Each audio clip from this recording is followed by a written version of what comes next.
Boa tarde, boa noite, pessoal. Aqui quem fala é o professor Wesley, mais uma aulinha de Direitos Humanos aqui do VibraMike, certo? Dando continuidade a todas aquelas questões. Lembra que nas últimas aulas a gente falou um pouquinho da questão histórica de formação, né, de construção, na verdade, de desenvolvimento dos direitos humanos ao longo dos anos. Hoje nós iremos falar da internacionalização dos direitos humanos, tá? Então, tudo que for relacionado, né, com essa questão das promulgações, né, dos direitos humanos em relação ao globo terrestre, a boa parte dos países, iremos falar hoje, beleza? Ó, primeira questão, gente, quando a gente vai falar dessa questão dos direitos humanos, né, da internacionalização a nível mundial, a gente vai ter que falar de algumas normas. Lembra que a gente falou lá na primeira aula que as normas elas vão ter o quê? Regras e princípios, tá certo? Lembrando sempre que os direitos humanos ele vai ser mais baseado em princípios, beleza? Posteriormente, né, precisamos ver a questão do desenvolvimento histórico, né, dos precedentes históricos da internacionalização dos direitos humanos. É como eu costumo dizer para vocês, né, é um conteúdo um pouco redundante, porque boa parte das vezes eu vou repetir alguns conceitos, tá certo? Mas é importante, né, porque como vocês sabem, direitos humanos é muito teórico, é muita teoria, é muito texto, mas, né, com os bizu máximos, né, nós iremos longe, tá certo? Então, vê bem, os direitos humanos vão ter três precedentes históricos, tá certo? O direito humanitário, que posteriormente, quando a gente for falar das vertentes dos direitos humanos, ele fará novamente, certo? A Liga das Nações e a OIT, né, que é a Organização Internacional dos Direitos Humanos do Trabalho, ou também a Organização Mundial do Trabalho, beleza? Ó, então vamos lá. Inicialmente falando de direito humanitário. Gente, quando eu falo de direito humanitário, ó, lembra disso aqui, ó, tá? Vai ser aqueles direitos atuantes em períodos de guerra, justamente para levar assistência para quem, gente? Prisioneiros, combatentes e principalmente, ó, os civis envolvidos em combate. Falou em direito humanitário, eu relaciono logo com questões de guerra, cenários de guerra, tá certo? Levar assistência em cenários de guerra. Justamente um dos preceitos, né, dos direitos humanos que a gente já viu, né, justamente da questão da dignidade, de levar melhores condições de vida para essas pessoas. E dentro do cenário de guerra, isso também é importante, tá certo? Uma hora ou outra, agora, comumente, estamos vendo com mais frequência, né? Muito por conta dos conflitos de Israel e Palestina, e anteriormente da Ucrânia e da Rússia, tá certo? Uma hora ou outra a gente vê o corredor humanitário, que o direito humanitário, entendeu? Tá atuando. Por quê? Ele vai atuar em cenários de guerra, tá certo? E aqui, ó, bizu máximo, né? Não pode faltar o bizu máximo, gente. Ó, antes mesmo, né, do surgimento dos direitos humanitários, um movimento, ó, chamado de Cruz Vermelha, que antecedeu aí a Primeira Guerra Mundial, um pouquinho antes da Primeira Guerra Mundial, já atuava em conflitos bélicos. Como assim, professor? Levava assistência para esses conflitos, principalmente, ó, do ponto de vista, né, da saúde das pessoas envolvidas nesse conflito armado. Então, normalmente era formado por médicos, né, justamente que levavam essa assistência a esses períodos de guerra, esses conflitos bélicos, tá certo? Esse movimento aqui, ó, da Cruz Vermelha, que justamente vai anteceder o direito humanitário. Beleza, gente? E aí, ó, a Liga das Nações. Falamos do direito humanitário, essa parte aqui é bem rápida. Posteriormente surge a Liga das Nações pós Primeira Guerra Mundial, né? Acabou em 18. Lembra que eu falei sempre isso, né? É do ser humano. Acabou a Primeira Guerra e matou gente demais, morreu muita gente. A gente destruiu muita coisa, bombardeio, enfim. Vamos se reunir aqui, vamos criar uma liga aqui para justamente promover a paz. Foi o que fizeram. Tá? Em 1920, né, depois da Primeira Guerra Mundial, né, os países se reuniram justamente para falar de quê? Calma. Promover a cooperação, a paz e a segurança internacional, tá, gente? Então, foi extremamente importante essa questão da Liga das Nações. Professor, deu certo para os objetivos dele, não. Porque, posteriormente, tá, surge justamente a Segunda Guerra Mundial, tá certo? Porém, ó, a Liga das Nações, anota isso aí, vai ser considerado o que, gente? O embrião da ONU. Lembrando que a ONU só vai surgir aí pós Segunda Guerra Mundial, tá certo? Vai ser considerado o embrião da ONU. Antecede, certo? O surgimento da ONU, na Liga das Nações, tá? E aí, ó, sempre comentam também, como eu falei para vocês, a OIT, aí você anota aí, tá? Internacional, para facilitar. Porque você vai ver nas apostilas aí, ou em conteúdos na internet, Organização Mundial do Trabalho, sendo que é a OIT, né? Você fica, oxe, professor. Pode ser considerado, pode ser também chamado de Organização Internacional do Trabalho, tá certo? Justamente para a gente lembrar, né? Do I aqui, Organização Internacional do Trabalho, beleza? Criada em 19, pós Segunda Guerra Mundial também, que acaba em 18, certo? Instituir e de promover normas internacionais de condições mínimas e dignas, essa palavra que vão seguir vocês aí no Direitos Humanos, certo? De trabalho. Justamente, gente, para promover melhores condições, né? Para promover melhores condições de trabalho, né? Visto que era uma época ainda muito complicada, que não tinha nenhum tipo de segurança de trabalho. Então a OIT ela surge justamente para dar mais dignidade a essa questão do trabalho, né? Mas a questão da igualdade em relação ao recebimento do salário. Então foi um mecanismo bem interessante também. Então vai ser a tríade aí, ó, dos precedentes dos direitos humanos, da internacionalização dos direitos humanos, tá? Direito humanitário, Liga das Nações e a OIT, beleza? E aqui um breve resumo, tá? Eu adoro esses mapas mentais, como se fosse uma espécie de mapa mental, né? Resumindo o que eu falei anteriormente. Direito humanitário, gente, conjunto de normas e de medidas que objetivam proteger direitos humanos desenvolvidos em períodos de guerra. Falou em guerra, qual é o direito que vai atuar? O direito humanitário. Além dos direitos humanos, claro, né? O direito humanitário ele vai estar atrelado a esse cenário de guerra, justamente para levar assistência nesses cenários de guerra, beleza? E aqui, ó, um movimento que antecedeu justamente o direito humanitário foi justamente o movimento da Cruz Vermelha, né? E principalmente médicos que levavam essa assistência a esses conflitos bélicos antes mesmo dos direitos humanitários e antes mesmo também da Primeira Guerra Mundial, tá certo? Liga das Nações, organismo internacional criado com o intuito de promover a cooperação, a paz e a segurança internacional. No cenário de pós-guerra foi extremamente importante, né? Considerado que, gente, o embrião da ONU, beleza? E por fim, a OIT, Organismo Internacional, né, aqui fica melhor. E, opa, eu fiz errado. Que teve por objetivo instituir e promover normas internacionais de condições mínimas e dignas de trabalho. OIT. Beleza, gente? E aí, ó, esses precedentes, lembra que são precedentes históricos, eles foram extremamente importantes, né, para o surgimento dos direitos humanos pós Segunda Guerra Mundial, tá certo? E aquela até essa frasezinha é de um carinha formado em direito, Jorge Armando, certo? Antes o debate sobre os direitos humanos era bem embrionário, começando a ocupar a pauta das discussões internacionais. Depois, a ideia de afirmação de direitos humanos passa a dominar a pauta das discussões internacionais. Lembra que eu falei disso, tá? Esse terceiro slide é só falando essa questão da internacionalização dos direitos humanos, beleza? E ocasionando o surgimento de diversas entidades estatais e privadas e de diversos atos normativos voltados à proteção dos direitos humanos.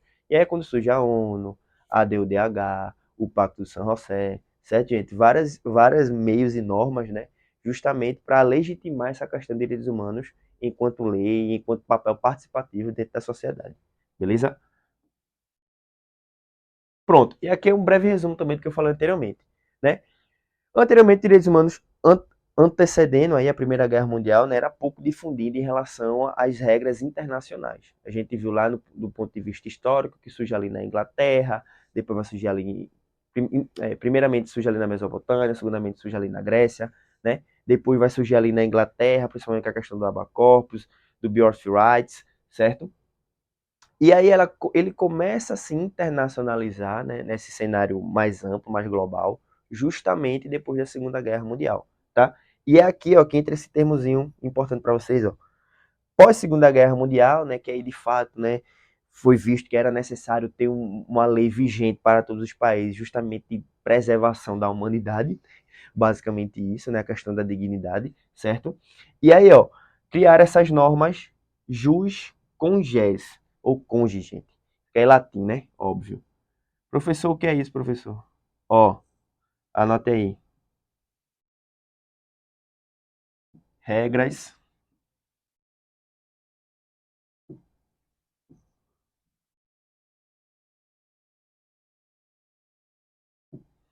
Eita, tá ruim, viu?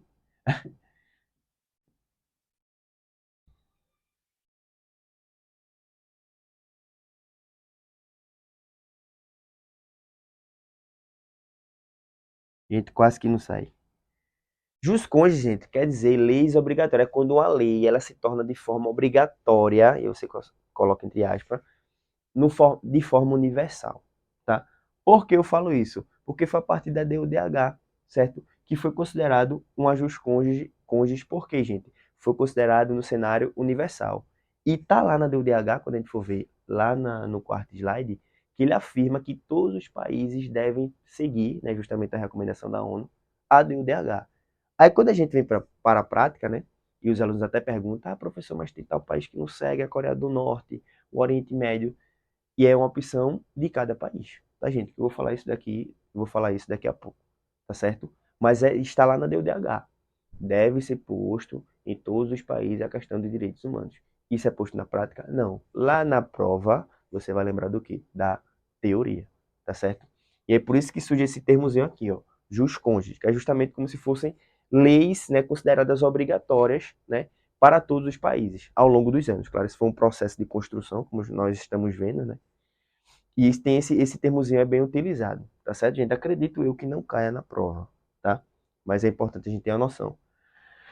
Em razão da essencialidade, olha lá, da matéria que tratam, se impõe sobre qualquer outra regra internacional.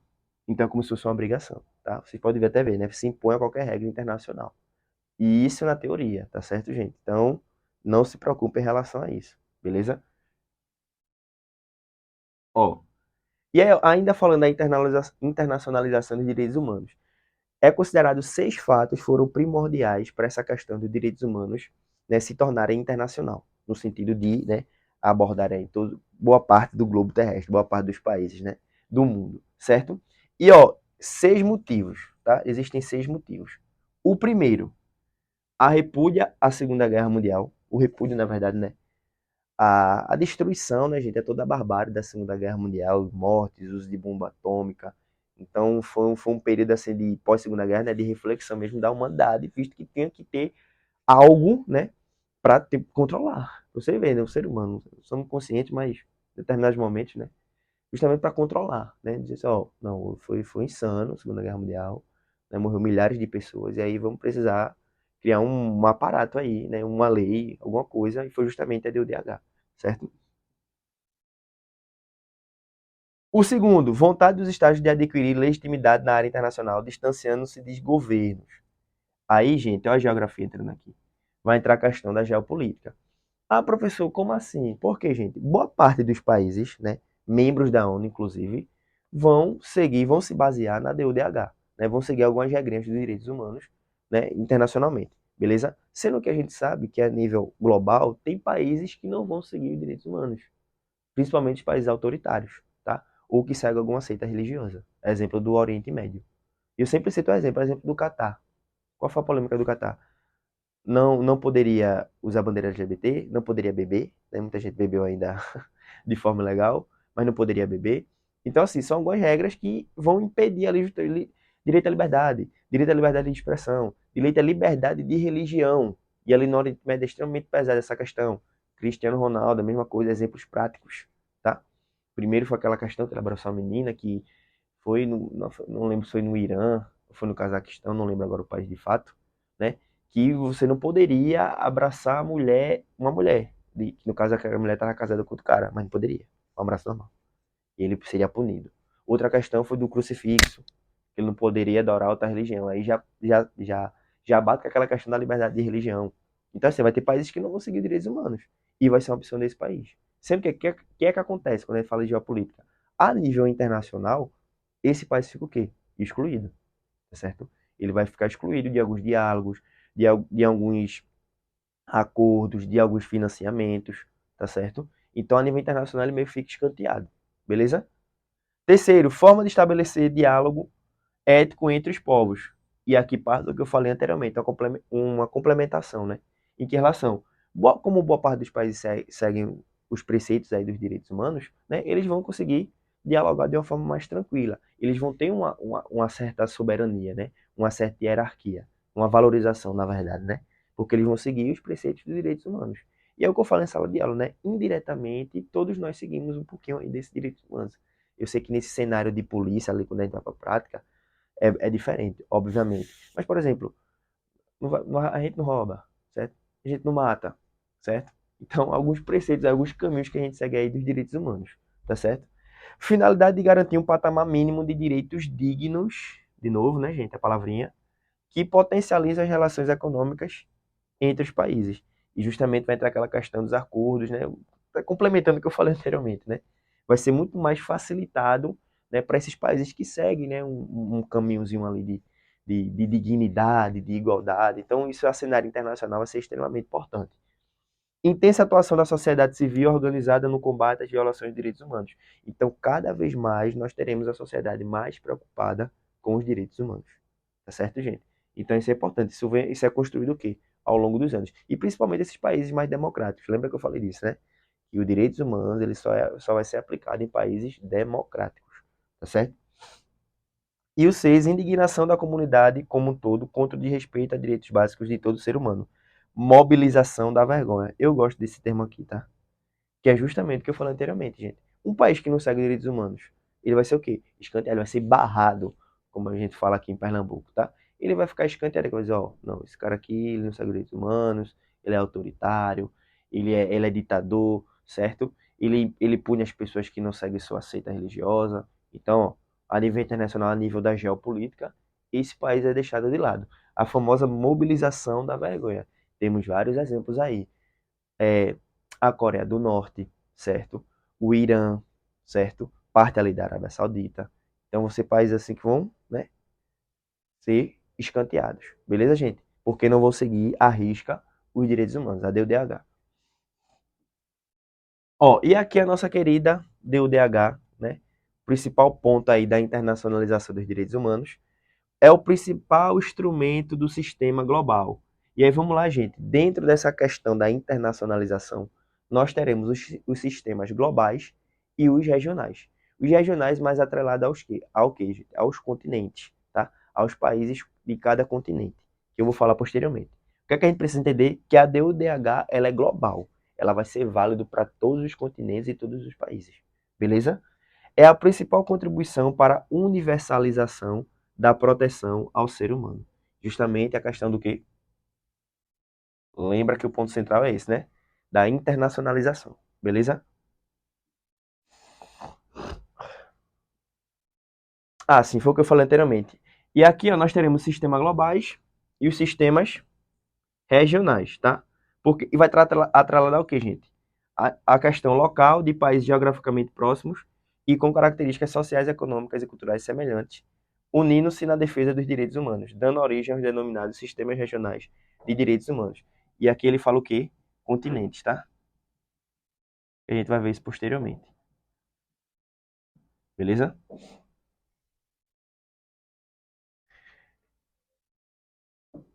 Ó, pronto. E aqui, ó, esse mapa mental é ótimo, tá certo? Sistema Internacionais dos Direitos Humanos, gente. Primeiro teremos o global, aí você já anota aí, ó. A DUDH, que a gente viu anteriormente, certo? Dá pra ver com o H, isso aqui é o H.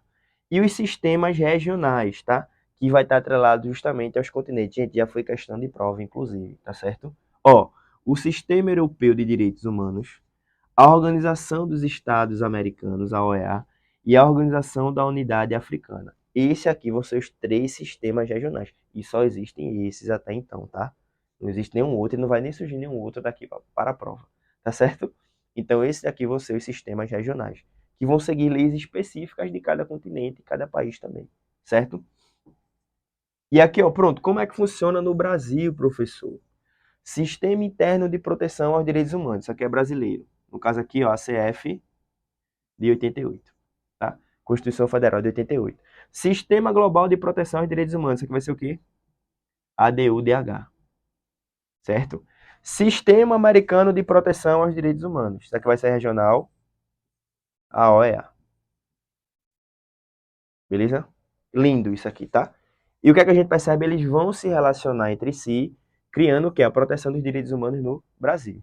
Lembrando sempre que nossa Constituição, né, gente, fica repetitiva, mas para ficar na sua mente. Um dos documentos que ela foi baseada foi justamente a DUDH, Por isso é que ela também é chamada de quê? De Constituição Cidadã. Lembrem-se disso, tá?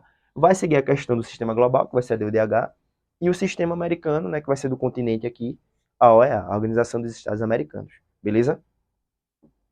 E aqui, ó, o que é que a gente observa, como eu falei? Vai ser justamente a relação entre esses três fatores, tá? O sistema interno de cada país, no caso do Brasil, a CF, certo? O sistema global, a DUDH, beleza? E o sistema regional, a OEA. Eles vão se complementar, tá? Aquela questão de complementaridade, tá certo, gente? Eles vão se complementar, eles vão se relacionar. Nada aqui é visto do ponto de vista individual, tá certo? Ó, pronto, e aqui o que eu falei, né? Esses sistemas, ó, ocorrem uma relação de complementaridade, beleza? Anote isso aí. E o resto eu já falei anteriormente, tá certo? Então, ó, vão ser sistemas que vão o quê? Se relacionar, tanto sistema global, quanto regional, quanto estadual. E quando eu falo estadual, o estado com E maiúsculo. Lembre-se sempre disso, tá? Que aqui eu tô falando de nação, tô falando de país, tô falando de soberania. Beleza? Pronto. E aqui, gente, ó, outro aspecto que eu acredito que possa cair, tá certo?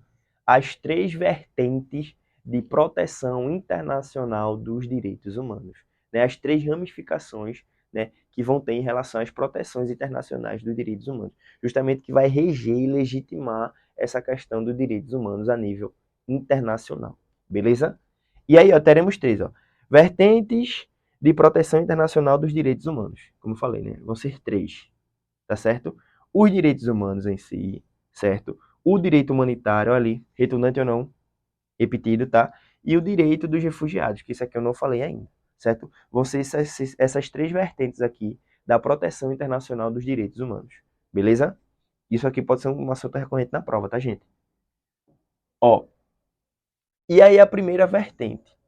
Os direitos humanos em si, já falamos, gente, aquela questão toda da dignidade, certo? Sendo que aqui a gente vai ver na escala o quê? Estrito sensu, tá? A escala regional e estadual. Visto que, a nível global, lato sensu, vai ser justamente baseado no sistema global da ONU e na famosa DUDH, tá certo? E aqui ela até fala, ó, nessa vertente, os estados, ó, estado com E maiúsculo, certo?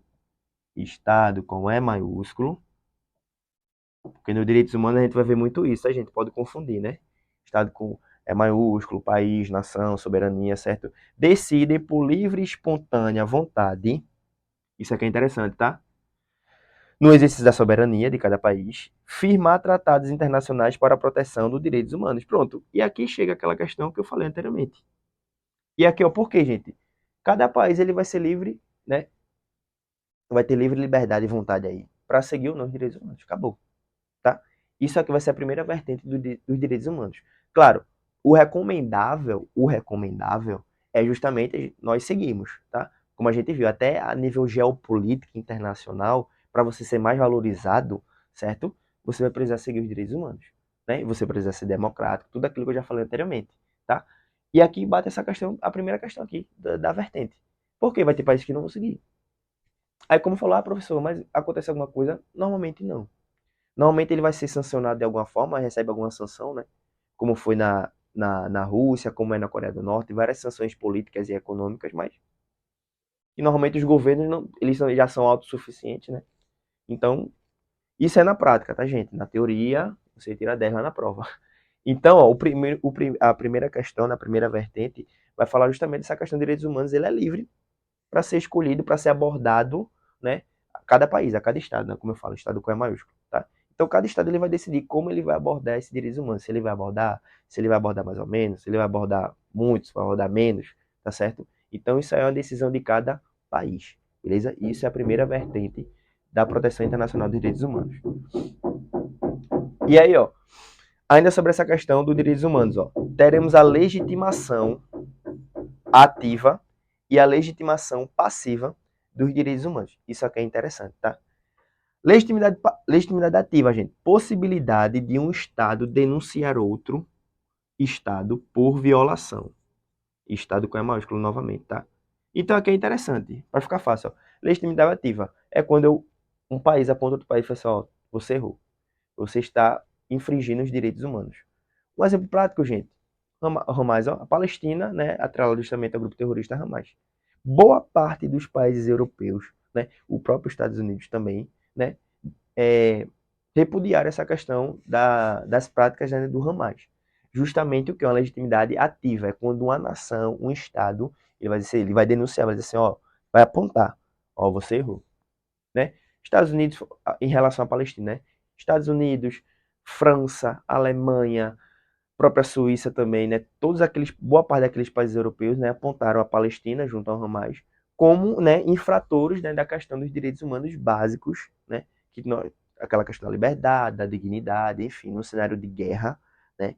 Isso, e principalmente ali, isso vai ser deixado de lado, né? Principalmente pelo grupo Hamas, que é um grupo terrorista, tá certo? Então, a legitimidade ativa, quando eu aponto, você errou, tá certo? Quando um Estado, né, claro, né, quando um Estado, uma nação, ele culpa o outro, ó, você está errado, beleza? Isso é a legitimidade ativa. A passiva, possibilidade do Estado violador de direitos humanos ser responsabilizado. E aqui é um cenário mais difícil, né? É quando o país que errou fala, ó, eu errei, eu infringi os direitos humanos, tá certo?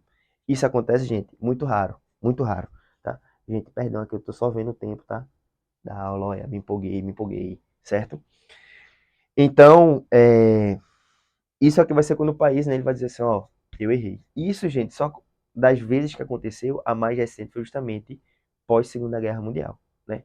Quando os Estados Unidos de fato assume, né, que foi pesado demais aquela questão justamente das bombas atômicas no Japão, tá certo? É quando o país ele se culpa, ele se autoculpabiliza, na verdade ele assume, né, o erro. Isso é muito raro de acontecer.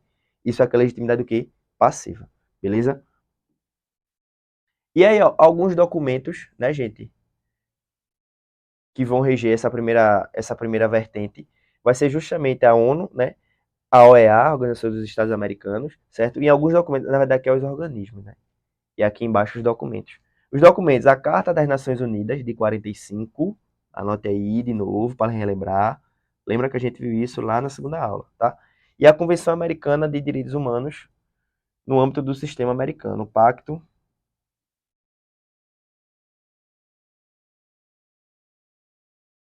beleza? Pacto de São José. Lembrou?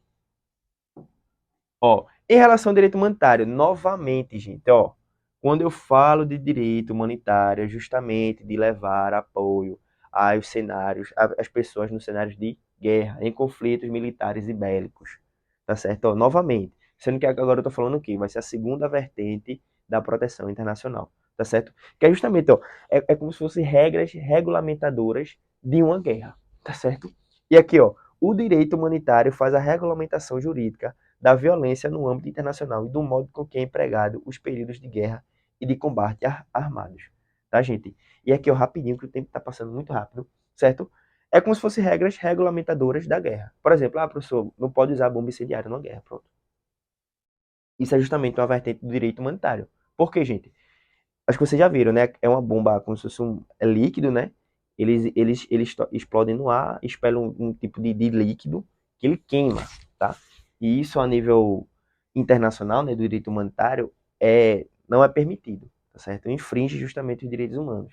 Aquela questão dos uniformes também, que todo militar tem que usar uniforme justamente para no período de guerra ali, no cenário de guerra, né, o militar não confundir com o civil, certo? Enfim, vai ser algumas questões que os direitos humanitários eles vão reger, né, nos cenários de guerra, além de levar a questão da assistência nos cenários de guerra. Beleza?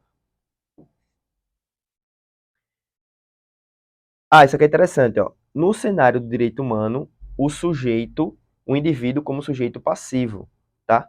Então, nesse cenário aqui, o sujeito não vai escolher, né, gente? Ah, eu quero ter direito humano. Não. Né? Como eu digo, eu acredito que todo ser humano que esteja ali no cenário de conflito, ele vai querer ser salvo. Ele vai querer ter assistência, tá certo? E por isso que ele fala aqui, ó. O sujeito é visto de forma passiva. Por quê?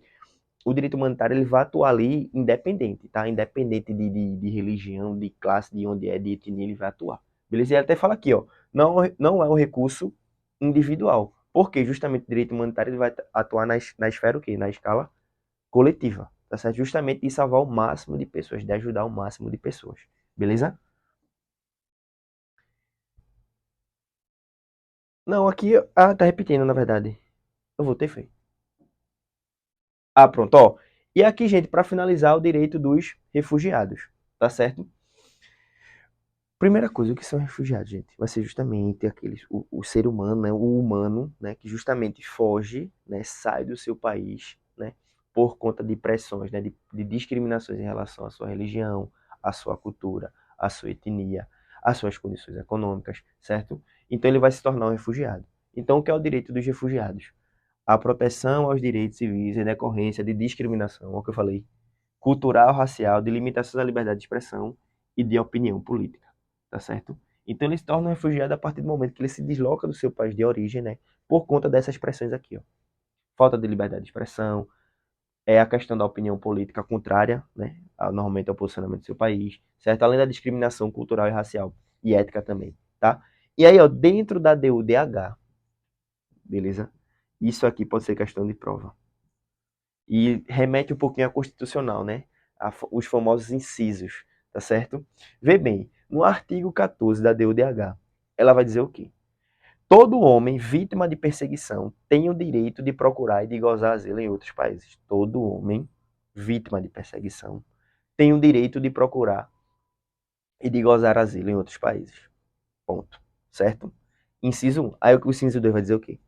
Este direito não pode ser invocado em casos de perseguição legitimamente motivado por crimes de direito comum ou por atos contrários aos objetivos e princípios das Nações Unidas. Professor, um exemplo aí. Primeiro, né, gente, o que é que ele está dizendo aqui? Que pessoas, né, punidas legitimamente, certo, ou perseguidas, né, ou atuando em atos contrários às Nações Unidas, não podem querer asilo, beleza? Não podem cobrar asilo de outros países, beleza? Um exemplo, professor, fácil, né? Terroristas, certo? Eles vão poder pedir asilo? Não. Por quê, gente? A nível internacional eles vão estar sendo o quê? Punidos legitimamente. Aí, claro, veja bem, isso tudo na teoria, por favor. Né? Por isso que eu falo que direitos humanos ele dialoga muito com a questão das ciências humanas, né? Porque, professor, mas vai ter país aí que vai que vai dar asilo a essas pessoas. Claro, obviamente que nesse cenário aqui de terrorismo, os países que vão, né, vão apresentar para eles essa questão do asilo, normalmente não vão seguir os direitos humanos, certo? Então isso depende do ponto de vista da geopolítica. No geral, gente, a partir do momento que eu tenho uma pessoa que ela é punida legitimamente por um país ou internacionalmente, como é o caso do terrorista, do Hamas, né, do grupo do Hamas, né, a nível internacional, certo? A partir desse momento ele não vai poder ter asilo em outros países, beleza? Isso baseado na DUDH. Então vamos seguir esse exemplo simples, né? Para não bugar sua mente, não, professor, não, certo? Todo homem ele vai poder procurar e gozar de asilo, certo? Sendo que ele não pode, que gente, ser punido, né? Ou ter infringido alguma questão, algum princípio das Nações Unidas, beleza? Um exemplo prático aqui, os terroristas, tá certo? Ó, não, aqui falando aí brevemente, né, do que eu falei anteriormente, com base nos princípios da liberdade e da igualdade que proíbem discriminações de qualquer natureza. Então, a partir do momento que eu infrinjo isso aqui, gente, certo? E o meu país não aceita, automaticamente, quando eu me desloco do meu país, eu me torno o quê? Um refugiado.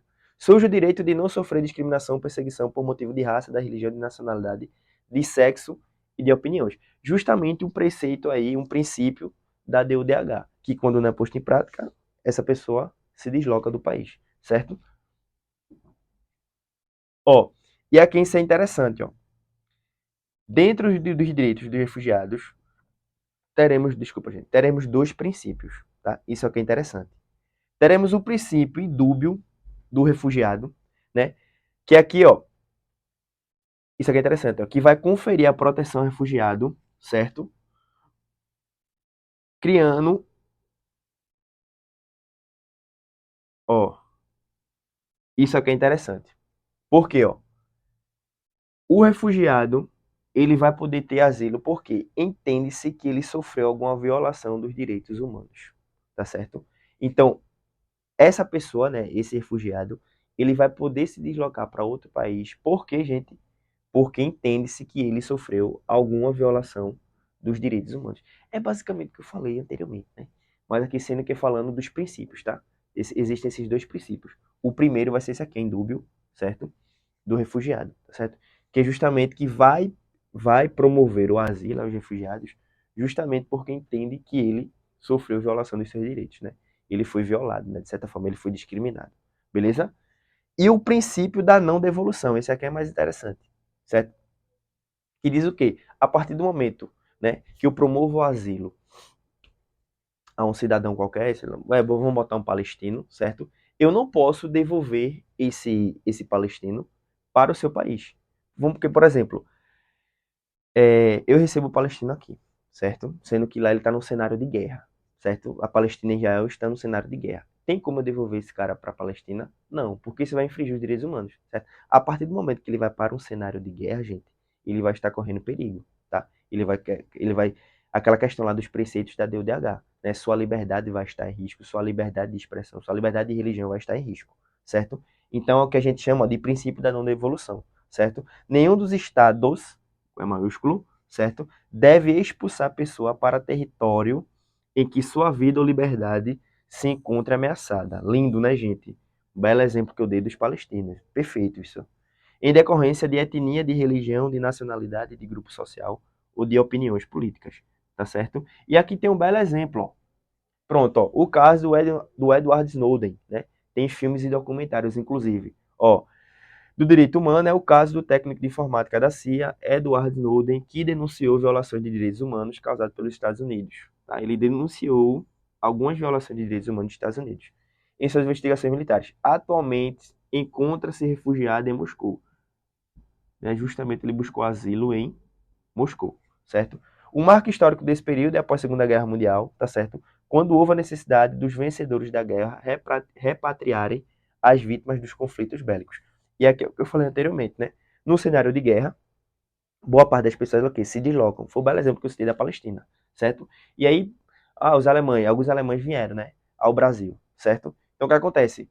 No cenário de guerra, tô aqui, ó, pedi asilo no Brasil, tô aqui no Brasil.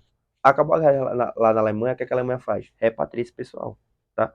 Justamente porque acabou-se aquele cenário de guerra, eles não vão correr mais risco nenhum de morte, então eles voltam, né, para a questão do seu país de origem, justamente, né, o que deu base e fundamento para os direitos dos refugiados, beleza? O documento mais importante dessa vertente é o Estatuto dos Refugiados de 51. Anote isso aí. Um grande marco, né, pós Segunda Guerra Mundial também, beleza? E aqui, gente, é um breve resumo, né, do que eu falei anteriormente, né, por exemplo, em mapa mental aqui. O direito humano, proteção internacional à dignidade da pessoa humana, dignidade da pessoa humana, dignidade, certo? E aqui algumas características que eu já falei, os organismos, né? A ONU e a OEA, e os documentos, ó, a Carta das Nações Unidas e a Convenção Americana dos Direitos Humanos, beleza? Direito humanitário, gente, garantia de paz e segurança dos grupos vulneráveis em razão de conflitos militares e bélicos. Bom, falou em cenários de guerra, direito humanitário. Nunca esqueça disso, tá? Guerra. Justamente levar assistência a essas pessoas em cenário de guerra, tá certo? Organismos internacionais, Movimento Internacional da Cruz Vermelha e o Tribunal Penal Internacional e o documento Direito de Genebra, beleza? E o direito do refugiado, proteção contra a violação a direitos civis em decorrência de discriminação e de limitações à liberdade da expressão e opinião política, que eu já falei anteriormente, certo? Marco histórico pós-Segunda Guerra Mundial, justamente quando repatriou, né, boa parte da população. Documento Estatuto do Refugiado de 51 e os princípios indúbio e princípio da não devolução. Beleza, gente? Um resumo do que eu falei anteriormente. E aí agora, ó, passei um pouquinho, né, gente? Mais normal, 40 minutos. Ó, vamos resolver a questão. Pausa. Pausou?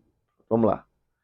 Acerca das três grandes vertentes jurídicas da proteção internacional da pessoa humana, né? Direitos humanos, direito humanitário e direito dos refugiados, existem convergências e divergências. Nesse sentido, é correto afirmar que ele não colocou, né? Ele está pedindo correto aqui. Não é uma questão da OCP, mas é no modelo novamente, tá? Gente, às vezes eu me impressiono, né? Com questões de concurso, que depois de uma aula, né? Considerando um padrão aí, você fica olhando assim, rapaz, é isso aqui mesmo, né? Porque vamos lá. Letra A. A visão compartimentalizada dessas três grandes vertentes encontra-se definitivamente implantada na atualidade. É isso mesmo, gente. É isso mesmo. Errado. Lembra que eu sempre falo, né? Essa questão de direitos humanos, a gente vai ver muito ela na prática. Na prática é tudo muito lindo, inclusive na próxima aula eu irei falar da DUDH. Na prática não, né? Na teoria, esqueci, gente. Na teoria é tudo muito lindo, né? Tudo muito perfeito, todo mundo deve ser tratado igual, deve ter direito ao trabalho, direito à educação, na prática, certo? Então, quando ele fala aqui, ó, definitivamente implantada, aqui está falando da prática, na atualidade, é isso? Obviamente que não. A prática contemporânea deixa de admitir a aplicação simultânea de normas de proteção do direito internacional de direitos humanos. Aquele enche linguiça, né? Direitos humanos, direito do refugiado e direito humanitário. Gente, lembra que a gente falou, certo? Na verdade, o erro está aqui, ó. Lembra que a gente falou que as normas elas vão atuar em quê? Em conjunto, tá certo? A partir do momento que ele fala aqui, ó, deixa de admitir a aplicação simultânea, está errado. Por quê? É aplicado de forma o quê? Simultânea, tá certo? Letra C. O processo de gradual distanciamento e divergência do direito humanitário. Pronto, parava aqui, ó. Por quê, gente? O direito humanitário, ele vai ser um dos menos divergentes, ele vai ser o mais convergente daqui, inclusive. Certo? Por quê? Quando eu falo de direito humanitário, eu estou falando de cenário de guerra, gente. Então a gente só vai ver essa questão do direito humanitário em cenários de guerra, em cenários de conflitos bélicos, tá certo? Então ele vai ser um dos mais convergentes. Eu nem perderia tempo aqui em ler, tá certo? Para a gente acelerar aqui um pouquinho. O D, o Estado com E maiúsculo, certo? Na proteção internacional da pessoa humana em tempo de paz, está isento, olha para isso, gente, isso é uma questão de concurso, em seus deveres jurídicos de tomar medidas positivas para prevenir, investigar e sancionar violações dos direitos humanos. Então, em tempo de paz, né, os direitos humanos, né, essa proteção internacional, as três vertentes, elas não atuam. É isso? Obviamente que não, né, gente? Os direitos humanos, eles estão implícitos, né, na nossa sociedade, indiretamente, né, no nosso dia a dia, na nossa Constituição, tá certo? Então, isso aqui também está errado. O erro aqui, ó, está isento. Logo, letra E, né, gente? O reconhecimento, inclusive judicial, do alcance da dimensão amplos das obrigações convencionais de proteção internacional da pessoa humana assegura a continuidade do processo de expansão do direito de proteção. E foi o que eu mais falei aqui, né? Internacionalização. Eita, letra abençoada. Mas entenderam, certo? Resposta à letra E. E o segundo, ó, leve. Leve, leve, leve, leve. Não é a OCP, mas é no modelo, tá? Ao lado do Sistema Global de Proteção dos Direitos Humanos, existem os sistemas regionais, certo?